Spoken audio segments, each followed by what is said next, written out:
ಪತ್ರಕರ್ತ ಮಿತ್ರರಿಗೆ ಕೂಡ ಆತ್ಮೀಯವಾದ ನಮಸ್ಕಾರವನ್ನು ಸಲ್ಲಿಸಿದ. ಹುಬ್ಬಳ್ಳಿಯಲ್ಲಿ ನಿನ್ನೆಲ್ಲ ಮೊನ್ನೆ ಕಾಲೇಜಿನ ಆ ಒಂದು ಆವರಣದಲ್ಲಿ ನಡೆದಂತ ಒಂದು ಬೀಭತ್ಸವಾದ ಕೃತ್ಯ ಏನಿದೆ, BBB ಕಾಲೇಜ್ ಹುಬ್ಬಳ್ಳಿ, ಇಲ್ಲಿ ವ್ಯಾಸಂಗ ಮಾಡುತ್ತಿರುವ MCA ವ್ಯಾಸಂಗ ಮಾಡುತ್ತಿರುವಂತ ನಮ್ಮ ಸಹೋದರಿ ನೇಹ, ಆ ಏನು ಹತ್ಯೆ ಆದಂತ ಆ ಒಂದು ಸಹೋದರಿಯ ತಂದೆ ಏನಿದ್ದಾರೆ ಅವರು ಕಾಂಗ್ರೆಸ್ನ ಅಲ್ಲಿ ಆಯ್ಕೆಯಾದಂತ ಕಾರ್ಪೊರೇಟರ್ ನಿರಂಜನ್ ಹಿರೇಮಠ ಅವರ ಪುತ್ರಿ.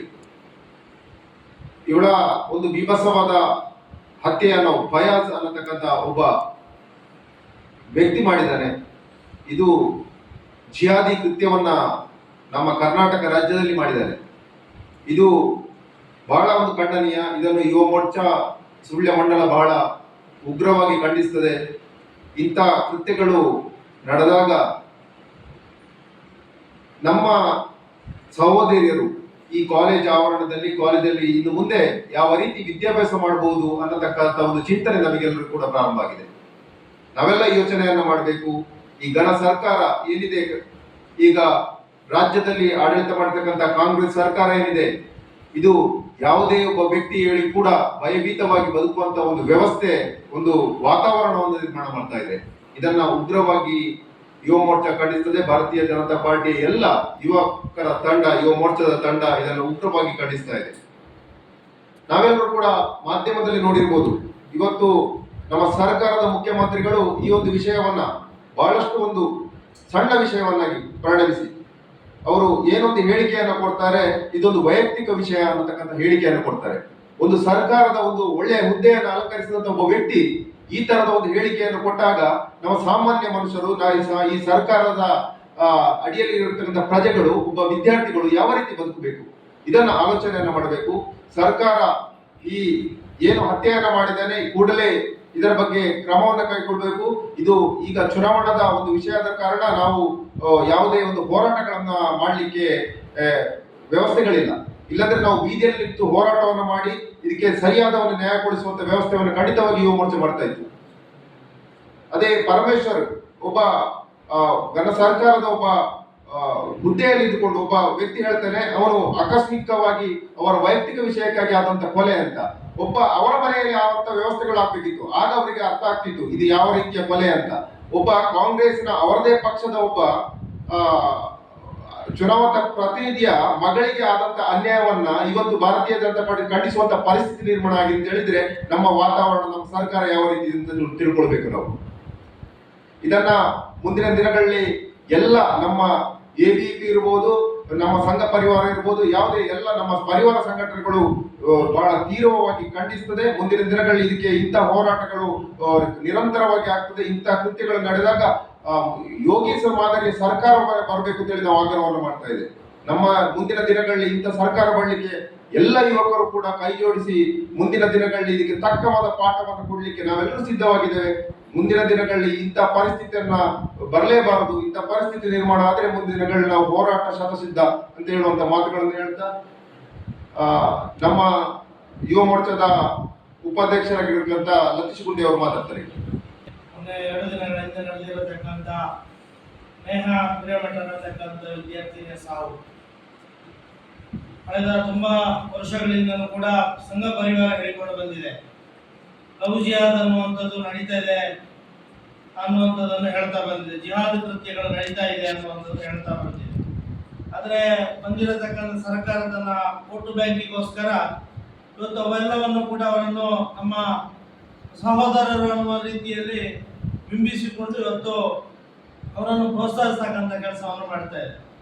ಇವತ್ತು ನೇಹಳ ಹತ್ಯೆ ಆಗಿರ್ಬೋದು, ರಾಮನವಮಿಗೆ ಹೋಗಿ ಬಂದಂತ ಕಾರ್ಯಕರ್ತರ ಮೇಲೆ ಅಡ್ಡ ಹಾಕಿ ಅವರನ್ನು ಅಲ್ಲಾಹು ಅಕ್ಬರ್ ಅನ್ನತಕ್ಕಂಥ ಜೈ ಶ್ರೀರಾಮ್ ಅಲ್ಲಾಹು ಅಕ್ಬರ್ ಅನ್ನತಕ್ಕಂಥ ಘೋಷಣೆಯನ್ನು ಕೂಗಬೇಕು ಅನ್ನೋಂತ ಹೇಳುವಂಥದ್ದಾಗಿರ್ಬೋದು, ಅನೇಕ ಘಟನಾವಳಿಗಳನ್ನು ನಾವು ಈಗ ಮೊನ್ನೆಯಿಂದ ನಾವು ನೋಡ್ಕೊಂಡು ಬಂದಿರತಕ್ಕಂಥ ಹರ್ಷಿತಾ ಪುಣಾಚಾರ್ ಅವರಿಗೆ ಮಾಡಿರತಕ್ಕಂಥ ದೌರ್ಜನ್ಯ ಆಗಿರ್ಬೋದು, ಎಲ್ಲವನ್ನು ಕೂಡ ನಾವು ನೋಡ್ಕೊಂಡು ಬಂದಿದ್ದೇವೆ.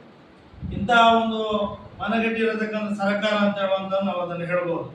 ಇವತ್ತು ಇಷ್ಟೆಲ್ಲ ಅನ್ಯಾಯಗಳು, ದೌರ್ಜನ್ಯಗಳು ಒಂದು ವರ್ಗದ ಕಡೆಯಿಂದ ಆಗ್ತಾ ಇದ್ರು ಕೂಡ ಅದವರ ಮೇಲೆ ಯಾವುದೇ ಕಠಿಣವಾಗಿರತಕ್ಕಂಥ ಕ್ರಮವನ್ನು ಕೈಗೊಳ್ಳಲಿಕ್ಕೆ ಇವರಿಗೆ ಇವತ್ತು ಆಗ್ತಾ ಇಲ್ಲ.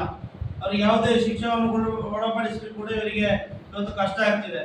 ಹಾಗಾಗಿ ಮುಂದಿನ ದಿನಗಳಲ್ಲಿ ಯುವಶಕ್ತಿ ಒಂದಿಷ್ಟು ಯೋಚನೆಯನ್ನು ಮಾಡಬೇಕು. ಯಾರಿಗೆ ಮತವನ್ನು ಹಾಕಿ ಯಾರನ್ನು ಗೆಲ್ಲಿಸಿದ್ರೆ ಈ ರಾಜ್ಯ ಸುಭದ್ರವಾಗಿರ್ಲಿಕ್ಕೆ ಸಾಧ್ಯ ಅನ್ನುವಂಥದ್ದನ್ನು ನಮ್ಮ ಯೋಚನೆಯನ್ನು ಮಾಡಿಕೊಂಡು ಮುಂದಿನ ದಿನಗಳಲ್ಲಿ ಅರ್ಹ ವ್ಯಕ್ತಿಗಳ ಆಯ್ಕೆಯನ್ನು ಮಾಡಿಕೊಂಡು ಈ ಭಾಗದಲ್ಲಿ ಮತ್ತೆ ಯಾವುದೇ ಕೃತ್ಯಗಳು ನಡೆಯದ ರೀತಿ ನಮ್ಮ ಮನೆ ಹೆಣ್ಣುಮಕ್ಕಳಿಗೆ ರಕ್ಷಣೆ ಸಿಗುವಂತೆ ಆಗಬೇಕು ಅಂತ ಹೇಳೋ ದೃಷ್ಟಿಯಿಂದ ಮುಂದೆ ಉತ್ತಮವಾಗಿರತಕ್ಕಂಥ ನಾಯಕರನ್ನು ಆಯ್ಕೆ ಮಾಡಬೇಕು.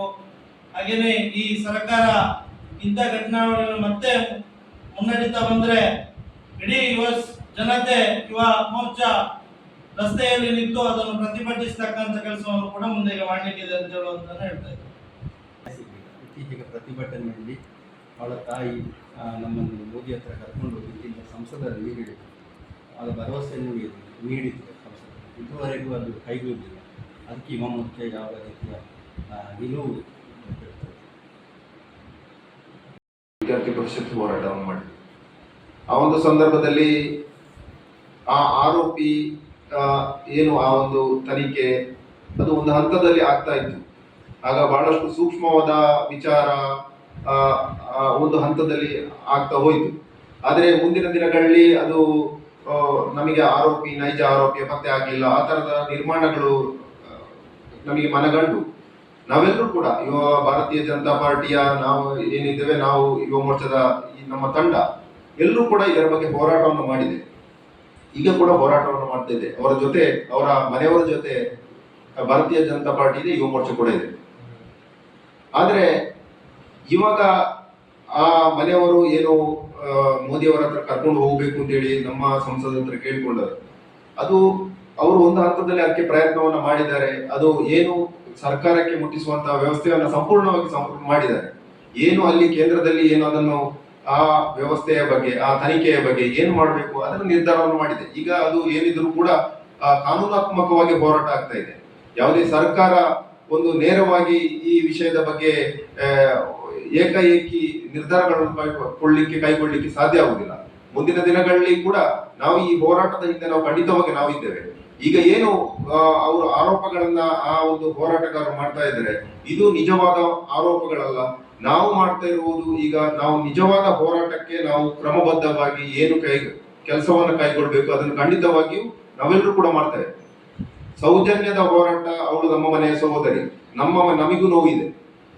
ನಾವೆಲ್ಲರೂ ಕೂಡ ಈಗ ಏನು ಅವರು ಅಭಿಯಾನ ಮಾಡ್ತಾ ಇದ್ದಾರೆ, ಇದು ನೇರವಾಗಿ ಕಾಂಗ್ರೆಸ್ ಮಾಡ್ತಕ್ಕಂಥ ಷಡ್ಯಂತ್ರದಿಂದ ಮಾಡ್ತಿರುವಂತಹ ಒಂದು ಆರೋಪ. ಯಾವುದು ಅವರು ನೋಟಾ ಅಭಿಯಾನವನ್ನು ಮಾಡ್ತಿರುವಂತದ್ದು ನೇರವಾಗಿ ಯಾರು ಅಲ್ಲಿ ಹೋರಾಟದಲ್ಲಿದೆ ಅಲ್ಲಿ 100ಕ್ಕೆ 95% ಕೂಡ ನಮ್ಮ ಬಿಜೆಪಿ ಕಾರ್ಯಕರ್ತರು ಇರುವಂತದ್ದು ನಾವೆಲ್ಲರೂ ಗಮನಿಸ್ತೇವೆ. ನಾವು ಕೂಡ ಸೌಜನ್ಯ ಹೋರಾಟದಲ್ಲಿ ಭಾಗವಹಿಸುವಂತ ವ್ಯಕ್ತಿಗಳೇ. ಆದ್ರೆ ಇವತ್ತು ಅವರು ಅಭಿಯಾನವನ್ನ ಮಾಡ್ತಾ ಇರುವುದು, ನೋಟವನ್ನ ಅಭಿಯಾನ ಮಾಡ್ತಾ ಇರುವುದು ನಮ್ಮ ಹಿಂದೂ ವೋಟ್ಗಳನ್ನ ಮತ್ತು ಯಾರು ನೈಜ ಬಿಜೆಪಿಯ ಯುವಕರೇನಿದ್ದಾರೆ ಇವರೇ ಹೋರಾಟದಲ್ಲಿ ಭಾಗಿಯಾಗುವಂತ ನಾವೆಲ್ಲ ಮನಗಂಡಿದ್ದೇವೆ. ಇಂಥ ವೋಟನ್ನ ಅವರು ಡಿವೈಡ್ ಅನ್ನ ಮಾಡಿ ಈ ಒಂದು ಒಟ್ಟು ವ್ಯವಸ್ಥೆಯನ್ನ ಅಲ್ಲೋಲ ಕಲ್ಲೋಲ ಮಾಡುವಂತ ಒಂದು ವ್ಯವಸ್ಥೆ ಮಾತ್ರ ಆಗಿದೆ ಬಿಟ್ರೆ ಸೌಜನ್ಯರಿಗೆ ನ್ಯಾಯಕ್ಕಾಗಿ ಖಂಡಿತವಾಗಿ ಅವರು ಹೋರಾಟ ಮಾಡ್ತಾ ಇಲ್ಲ. ಅವರು ಒಂದು ವ್ಯವಸ್ಥೆಯ ವಿರುದ್ಧವಾಗಿ ಹೋರಾಟವನ್ನು ಮಾಡ್ತಾ ಇದ್ದಾರೆ. ಖಂಡಿತವಾಗಿ ನಾವೆಲ್ಲರೂ ಕೂಡ ಇದಕ್ಕೆ ಯಾವುದಕ್ಕೂ ಕೂಡ ನಾವು ಎದುರುದಿಲ್ಲ. ಮುಂದಿನ ದಿನಗಳಲ್ಲಿ ಸೌಜನ್ಯ ಪರವಾಗಿ ನಾವು ಕೂಡ ಹೋರಾಟವನ್ನು ಮಾಡ್ತೇವೆ. ಅವಳಿಗೆ ನ್ಯಾಯ ಸಿಗ್ಲಿಕ್ಕೆ ಏನು ನಮ್ಮಿಂದ ವ್ಯವಸ್ಥೆ ಆಗುತ್ತೆ ಅದನ್ನು ನಾವು ಖಂಡಿತವಾಗಿ ಮಾಡ್ತೇವೆ.